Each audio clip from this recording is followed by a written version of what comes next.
Good morning. Hello. I have a funny story. I mean, it's really not that funny. I woke up this morning and I checked the weather and I was like, it's gonna be a great day today. It's so nice and warm and sunny. And I was like, that would be a great time to go for a walk. Get some good vitamin D exposure, sunshine, etc. You know the drill.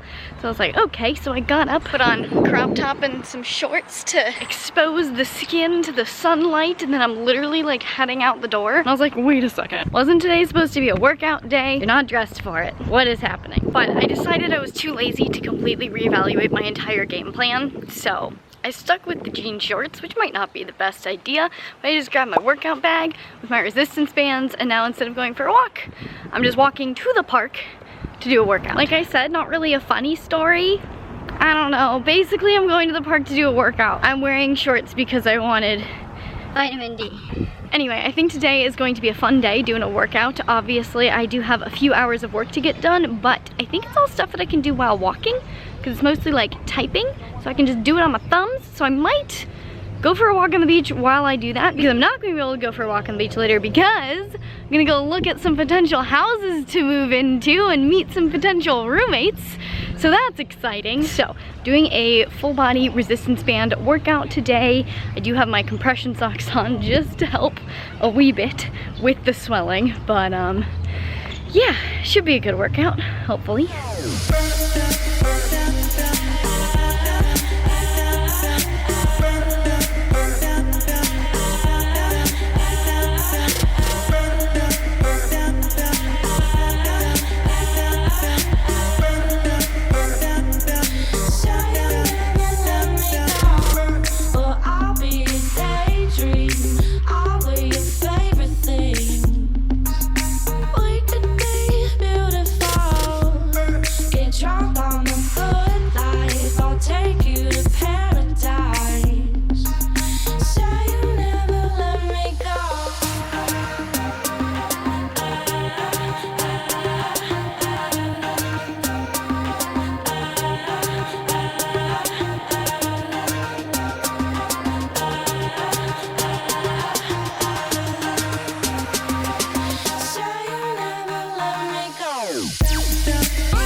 Oh my goodness, I feel so good. I don't know how I survived so long without working out. I mean, I know exactly how I survived because my body really would not have been capable of working out, but like, I feel so good. I forgot how good working out makes me feel. I want you all to leave a comment down below with what mental benefits you get out of working out, because oh my goodness, like, there's so much more to training than changing your body. It has so many more amazing benefits, from mental health to physical health to, I mean, that pretty much encompasses all of it, but like, there's so many different things within there that it has so much power to impact in a positive way.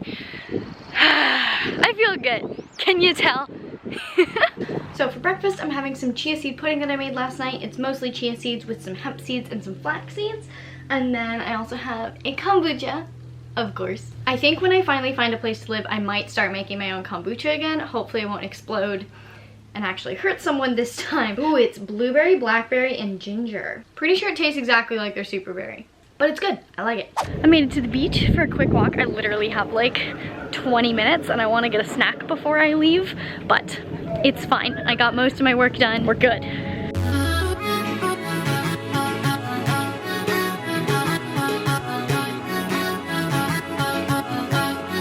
All right, so for a snack slash lunch, I got a cacao almond butter cup smoothie. It's a lot of almond butter and I think dates and stuff. I don't know. And I got myself a paleo chocolate chip cookie because it was there and I wanted it. Sue me. So I'm gonna drink slash eat this on the way to checking out my potential new house.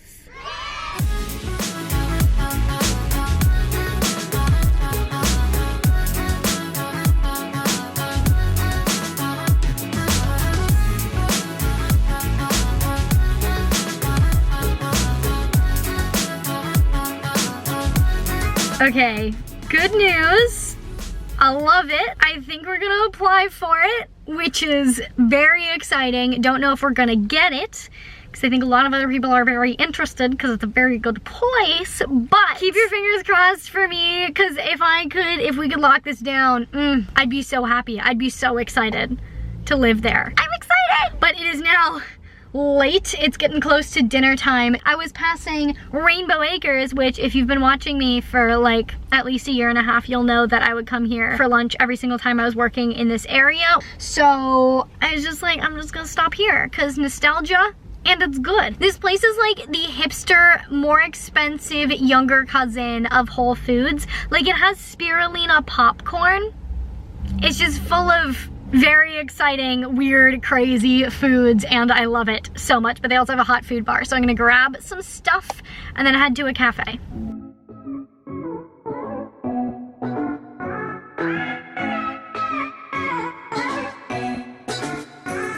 Literally so many different kinds of nut butters. This whole wall is just nut butters. It's insane. Look at this.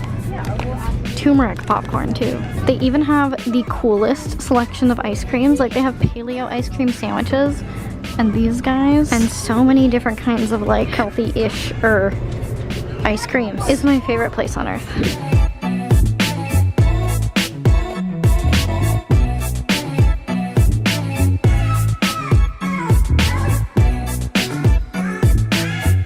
So in all of my looking for house adventures, I ended up finding this amazingly adorable little coffee shop in the area called Unurban Cafe, and it reminds me so much of my absolute favorite coffee shop back home in San Diego. I walk in and I instantly feel at home. It even has my favorite drink from that coffee shop in San Diego, and it's amazing. They have a London fog, so I'm gonna go there, hopefully eat this. I forgot to get a fork, so we'll see if I can eat it. But either way, I'm gonna get a London fog, get some work done so that it doesn't take me an hour and a half to get back home. It'll only take me like 45 minutes to get back home. Because if I leave right now, I'm screwed. Way too many cars on the road.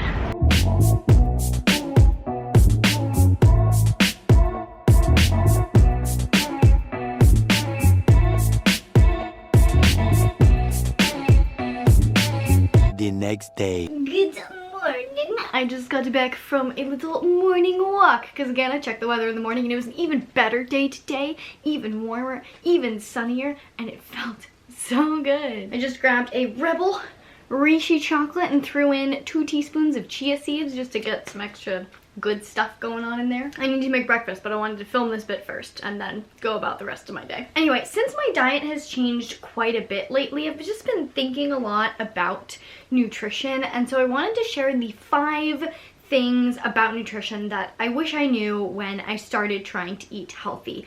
And these are things that I think everyone should know. It's not things that you need to know as a beginner. It's just specific things that if I had had an understanding of these going into my health journey, it just would have been a great foundation to build up from, rather than like having to gradually learn these things over the last few years. And the first thing is kind of a twofer, is that nutrition is not all or nothing. Nutrition can be a lifestyle, or it can be specifically used as a tool. There are a huge variety of ways that nutrition can be used as a tool. Like if you're trying to accomplish a specific goal using nutrition, it could be healing from an autoimmune disease. It could be healing your gut. It could be improving your cognition or losing weight. There's a lot of different ways to approach nutrition to accomplish specific goals.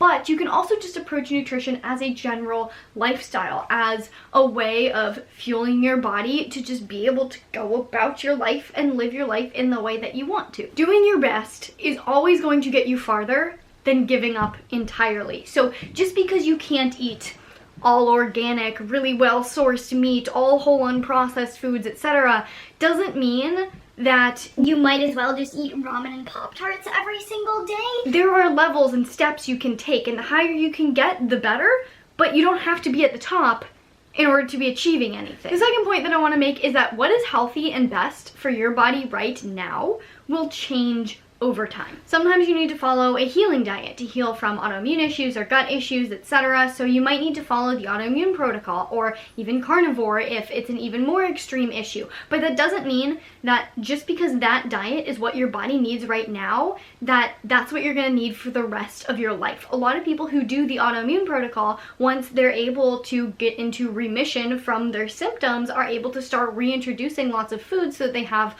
more variety. And there's nothing wrong with introducing those foods once you've healed. An even more clear example is sometimes you need to lose weight or you need to gain weight. So you need to be on a specific diet plan in order to accomplish that. But once you get to the weight that you need to be at, you probably shouldn't continue to follow the diet that was causing the increase or decrease in weight. And sometimes you just need to be flexible with your nutrition because of life circumstances that are making it difficult for you to stick with what you want or need to do. Again, it's not all or nothing. And the reason I wanted to bring this up is that it's very common to see people who have tried a diet and they have a ton of success with it. They heal from their autoimmune issues or lose all the weight that they wanted to lose, or their brain fog goes away and they have a ton more energy, and basically it transforms their life.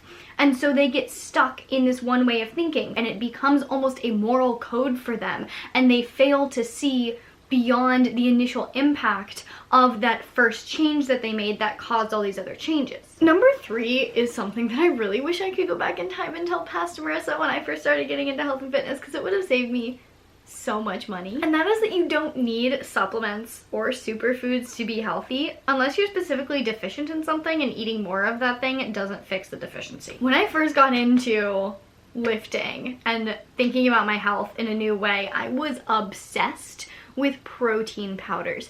I don't know if I thought that they were necessary. I wanted all of them all of the time. I thought they were the coolest thing ever, and so I had so much fun going into like GNC and looking at all their protein powders and picking one out. But here's the deal, eating chicken would have been better and a lot cheaper. I also saw all my favorite health and fitness influencers taking BCAAs, so I was like, yeah, I need those because they're all taking them. So I went and got some BCAAs before learning that they literally do nothing for you and can actually potentially cause an imbalance that can lead to depression in some people. So, and yes, I still love supplements. You guys know my deep love for adaptogens, but I no longer believe that supplements are like necessary for health or to achieve my goals. I just think they're incredibly fun, fascinating to learn about, and they keep me motivated and keep me inspired to keep learning and researching. I don't view them as like, okay, I need to get it and this supplement at this time and this supplement at this time and then do XYZ. Number 4. We're gonna get up close and personal for number 4 because I have a feeling it's gonna ruffle some feathers. So I just wanna make this a little bit more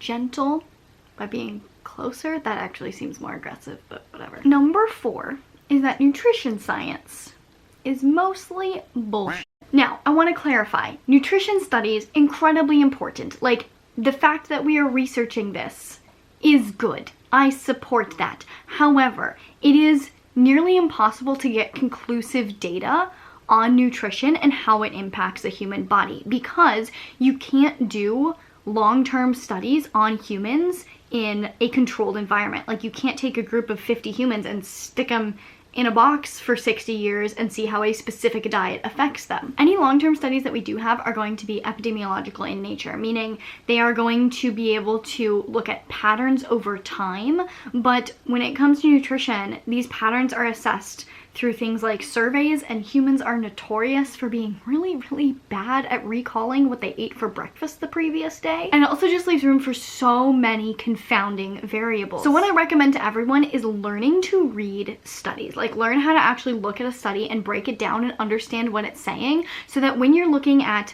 other people's articles, discussions about nutrition, you can dive into their sources, see what they're actually doing, and see where they may or may not be cherry picking information, intentionally leaving stuff out that was in the study, or literally just misquoting them out of context in order to make it sound like the study concluded something that it didn't.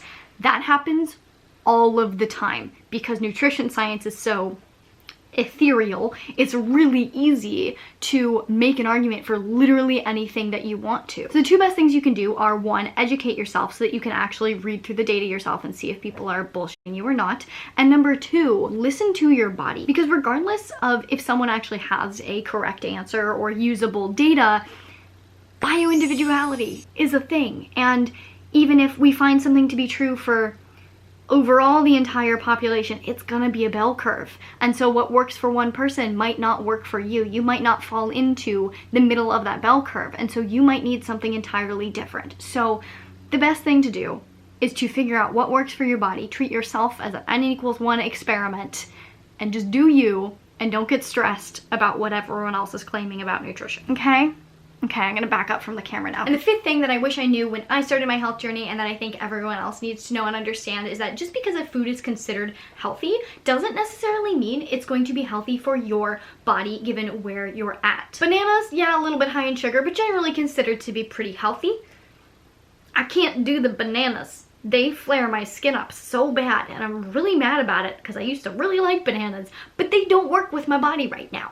And that's okay. Especially if you're people with gut issues like IBS, there are foods that are considered very healthy that might flare that up and make digestion a nightmare for you. For people with autoimmune issues, a lot of them have symptoms that are triggered by nightshade vegetables, you know, tomatoes, peppers, things that are generally considered pretty healthy, just not optimal for their body. So if you're eating a diet that is otherwise considered like very healthy and very clean, but you feel like something's off, you feel like you're still having negative health symptoms, it could be a specific food that you're eating that, even though it's healthy, is just not working for your body. If that's the case, highly recommend an elimination diet to figure that out. But don't be discouraged if you think you're doing everything right and it's not going right. It could just be one specific food or food group that's just not working with your body, and as soon as you cut it out, you're good to go. Going back to bioindividuality, you may not be the middle of the bell curve. You may have some other things going on that require you to have a slightly different diet. I think that is all I have for you guys today. Please leave a comment down below with something you wish you knew about nutrition when you started your health and fitness journey. We can all learn from each other, educate those people